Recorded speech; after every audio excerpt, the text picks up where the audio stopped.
Hello everyone. इस video का हमारा टॉपिक है रेड डेटा बुक।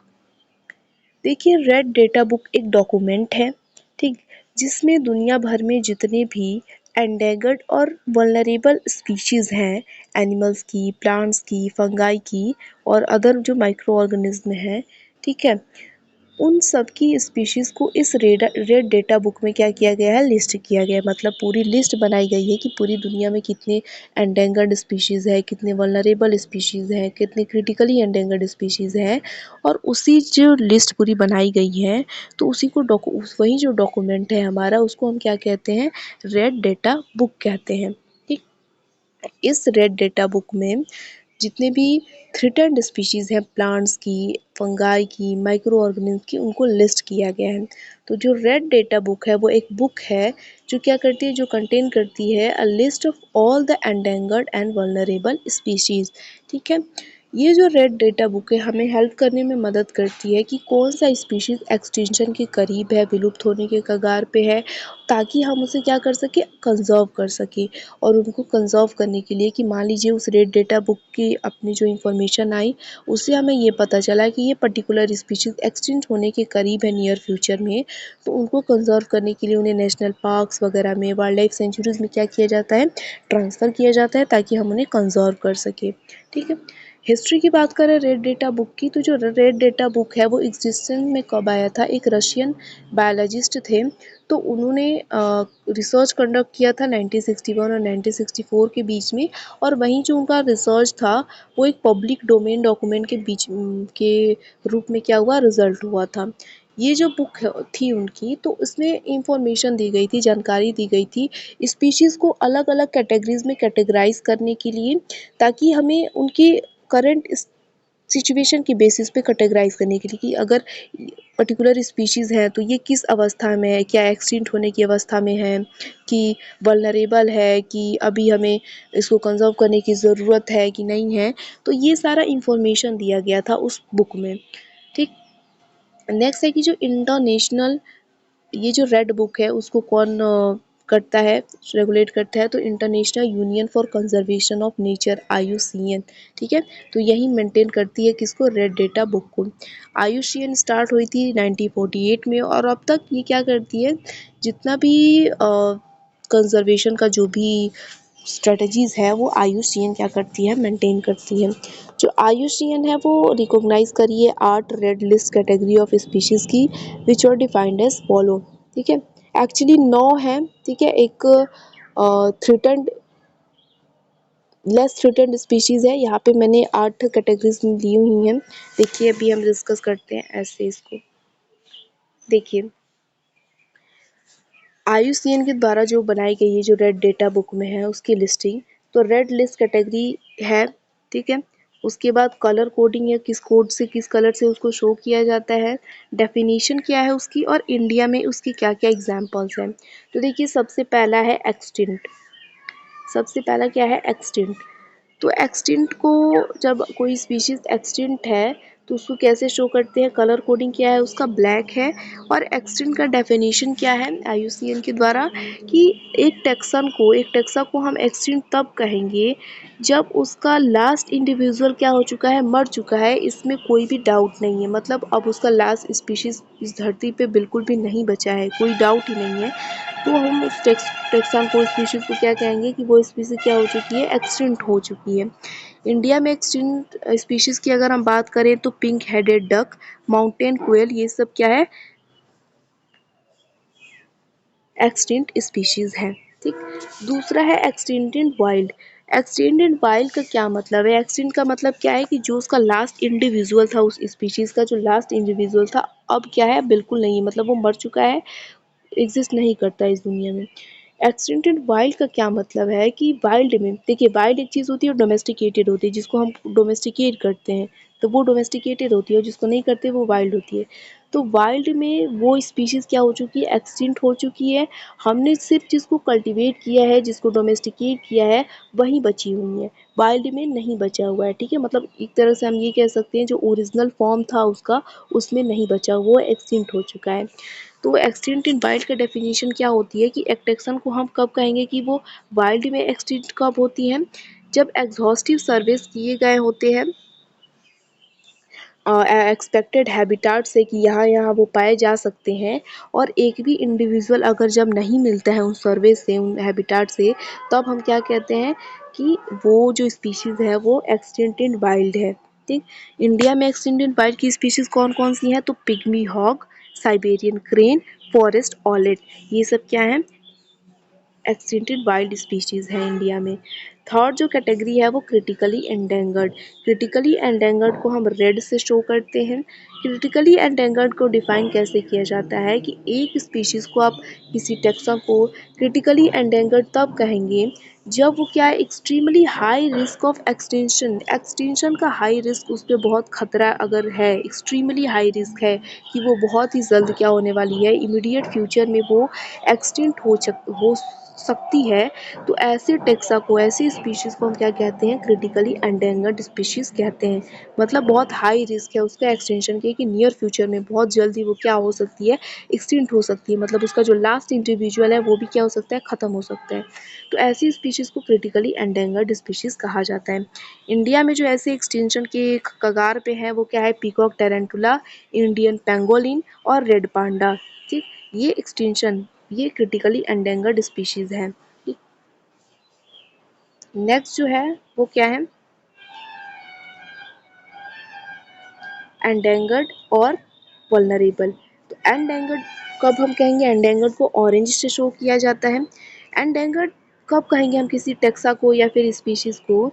जब ये एक हाई रिस्क ऑफ एक्सटिंक्शन क्या कर रही है? नियर फ्यूचर में शो करती है वाइल्ड में। ठीक है, वाइल्ड में जब ये नियर फ्यूचर में बहुत high risk of extinction show कर सकती है, मतलब बहुत जल्दी ये एक्सटिंक्ट हो सकती है नियर फ्यूचर में।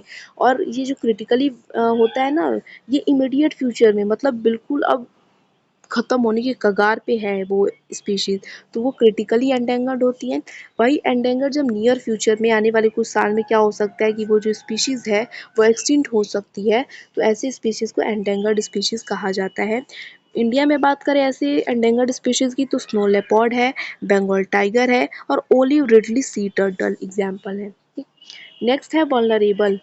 तो वल्नरेबल स्पीशीज़ को या टेक्सा को येलो से शो किया जाता है, और एक स्पीशीज़ को, एक टेक्सा को वल्नरेबल आप तब कहेंगे जब इट इज़ नॉट क्रिटिकली एंडेंगर्ड और एंडेंगर्ड। मतलब ये जब क्रिटिकली एंडेंगर्ड या एंडेंगर्ड नहीं है, मतलब नियर फ्यूचर में इसको बहुत ज़्यादा खतरा नहीं है कि ये एक्सटिंक्ट हो सके, लेकिन तभी भी ये बहुत ही हाई रिस्क ऑफ एक्सटिंक्शन क्या कर रही है? ये फेस कर रही है वाइल्ड में इन मीडियम टर्म फ्यूचर, मतलब आने वाले कुछ सालों में। ठीक है, ये क्या कर रही है? अगर बहुत ज़्यादा high risk of extension face कर रही है अगर वाइल्ड में, तो ऐसी स्पीशीज़ को हम वल्नरेबल कहते हैं।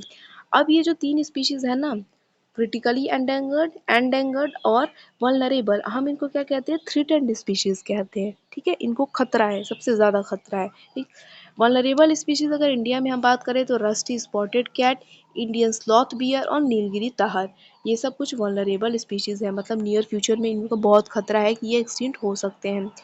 नेक्स्ट कौन है? Lower risk. तो लोअर रिस्क की स्पीशीज़ किसको कहते हैं? तो लोअर रिस्क को सबसे पहले हम कलर कोडिंग इसकी ग्रीन है, ग्रीन से शो किया जाता है इसको। या फिर डिफाइन कैसे करते हैं इसको, कि कब कहेंगे कि एक स्पीशीज़ लोअर रिस्क पे है, एक टेक्सा लोअर रिस्क पे है? तो तब जब it has been evaluated and does not satisfy the criteria of critically endangered and vulnerable. जब भी किसी टेक्सा को, एक स्पीशीज़ को क्या किया जाता है? इवेल्युएट किया जाता है, और वो जो क्रिटिकली एंडेंगर्ड या फिर वल्नरेबल का जो क्राइटेरिया है उसको सेटिस्फाई नहीं करती है, मतलब वो कह सकते हैं कि वो एक्सटिंक्शन का अभी उस पर कोई डर नहीं है, तो वो लोअर रिस्क की कैटेगरी में आती हैं। और इंडिया में स्पीसीज जो है इंडियन पी फाउल और कॉमन मैना, ये कुछ क्या है? लोअर रिस्क स्पीशीज़ के एग्जाम्पल हैं। नेक्स्ट है डेटा डिफिशियंट। तो डेटा डिफिशियंट मतलब हमें अभी जानकारी नहीं, डेटा डिफिशियंट को ब्लू से शो किया जाता है। तो एक टेक्सा को डेटा डिफिशियंट तब कहेंगे जब इनएडुकेट इंफॉर्मेशन है, पूरी जानकारी नहीं है, इनफ जानकारी नहीं है कि हम एक डायरेक्ट या फिर इनडायरेक्ट असेसमेंट बना सकें कि वो स्पीसीज एक्सटिंक्शन के रिस्क पे है या नहीं है। इंडिया में एग्जांपल है इसके Nilgiri, laughing thrush, Malabar tree toad, ये कुछ एग्जांपल हैं। नेक्स्ट है नॉट इवेल्युएटेड। तो नॉट इवेल्युएटेड को शो किया जाता है ग्रे और वाइट से। नॉट इवेल्युएटेड मतलब सिंपल है, इसको अभी इवेल्युएट किया ही नहीं गया है, देखा ही नहीं गया है कि क्या उस पर कुछ खतरा है कि नहीं, वो किस करंट सिचुएशन में है, किस कौन करंट उसका क्या स्टेटस है, इसको चेक ही नहीं किया गया। और कई सारे ऐसे micro organism, certain plant species, insect species, ऐसे कई सारी स्पीशीज है। ठीक, तो ये क्या है, ये रेड डेटा बुक का जो लिस्टिंग है वो है, कलर कोडिंग क्या है, एग्जाम्पल क्या है इंडिया में, हम ये डिस्कस करते हैं। अब एडवांटेजेस और डिसएडवांटेजेस की बात करें हम रेड डेटा बुक की, तो देखिए जो रेड डेटा बुक है हमें ये एस्टिमेट करने में मदद करती है कि टोटल पॉपुलेशन क्या हो सकती है गिवन स्पीशीज ऑफ प्लांट या एनिमल की। कोई गिवन स्पीशीज है प्लांट या एनिमल की, तो टोटल पॉपुलेशन क्या हो सकती है, ये हमें रेड डेटा बुक के इंफॉर्मेशन से पता चलता है। दूसरा है कि ये पूरे ग्लोबल लेवल पे, पूरे इंटरनेशनल लेवल पे जो किसी एक टेक्सा को इवेलुएट करने में मदद कर सकती है रेड डेटा बुक का इंफॉर्मेशन। नेक्स्ट है कि it helps in finding the conservation status of an any species. किसी स्पीशीज का जो कंजर्वेशन स्टेटस है उसको पता लगाने के लिए भी क्या इसका यूज़ किया जा सकता है। नेक्स्ट है कि it helps in evaluating the risk of endangerment of any species of animal, plant और fungi at any given time. तो कि कोई भी प्लांट, एनिमल या फंगाई का स्पीशीज है तो वो एंडेंगरमेंट के किस रिस्क पे है उसको पता लगाने के लिए यूज़ किया जाता है। नेक्स्ट है कि it helps in devising a conservation strategy for endangered species of animal और प्लांट।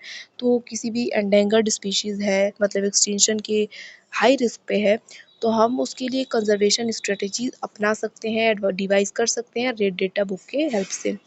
डिसएडवांटेजेस की बात करें तो डिसएडवांटेजेस ये हैं कि जो डॉक्यूमेंटेशन है सोर्सेस ऑफ डेटा का, वो हमेशा प्रॉपरली मेंटेन नहीं होते हैं, और जो वैलिडिटी है डेटा की वो भी कभी कभी क्वेश्चन में आती है, मतलब इस पे भी सवाल उठाए जाते हैं कि सही डेटा है या नहीं है, इस पे भी सवाल उठाए जाते हैं। नेक्स्ट है कि जो रेड डेटा बुक है वो वर्क इन प्रोग्रेस वाली चीज़ है, और जो भी एंडेंगर्ड या फिर एक्सटिंक्ट स्पीशीज़ हैं वो सारे अब तक आइडेंटिफाई नहीं किए गए हैं, अभी वो काम चल रहा है। ठीक है, तो एक्यूरेट टाइम पे एक्यूरेट डेटा, एग्जैक्ट टाइम पे हमें एक्यूरेट डेटा नहीं मिल सकता, नहीं मिलता कि हाँ ये स्पीशीज़ एक्सटिंक्ट है या एंडेंगर्ड है। तो ये कुछ डिसएडवांटेजेस हैं रेड डेटा बुक के। अब नेक्स्ट हमारा जो है टॉपिक वो है कि red data book of India का क्या स्टेटस है, ये देखें। तो IUCN के द्वारा जो red data book of India है, तो ये following categories of endangered species identify किए गए हैं। पहला है ऑर्गेनिज्म, मैमल्स है, मैमल्स है ये एम है। तो मैमल्स की कैटेगरी में 3 कैटेगरी को रखा गया है। पहली बात तो क्रिटिकली एंडेंगर्ड मैमल्स, मतलब बहुत ही हाई रिस्क ऑफ एक्सटिंक्शन है इन पे इमीडिएट फ्यूचर में। इसमें एग्जांपल में मालाबार सिवेट, कश्मीर स्टैग और रिवर डॉल्फिन्स हैं।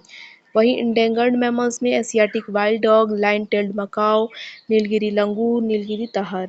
वल्नरेबल मैमल्स में गौर गौर, इंडियन बाइसन, ये गौर नहीं है, ये है ऑब्लिक है, गौर या फिर इंडियन बाइसन, नीलगिरी मार्टन। दूसरा है ऑर्थोप्रॉड्स। ऑर्थोप्रॉड क्रिटिकली एंडेंगर्ड की कैटेगरी में है, Rameswaram parachute spider, peacock tarantula. Next है फिशेस की क्रिटिकली एंडेंगर्ड स्पीशीज में Pookode lake barb, Pondicherry shark. Amphibians की क्रिटिकली एंडेंगर्ड कैटेगरी में है white spotted bush frog, toad skinned frog. वहीं रेप्टाइल्स की कैटेगरी में कौन है, इट्स क्रिटिकली एंडेंगर्ड स्पीशीज में घड़ियाल। ठीक है, तो ये red data book of India है।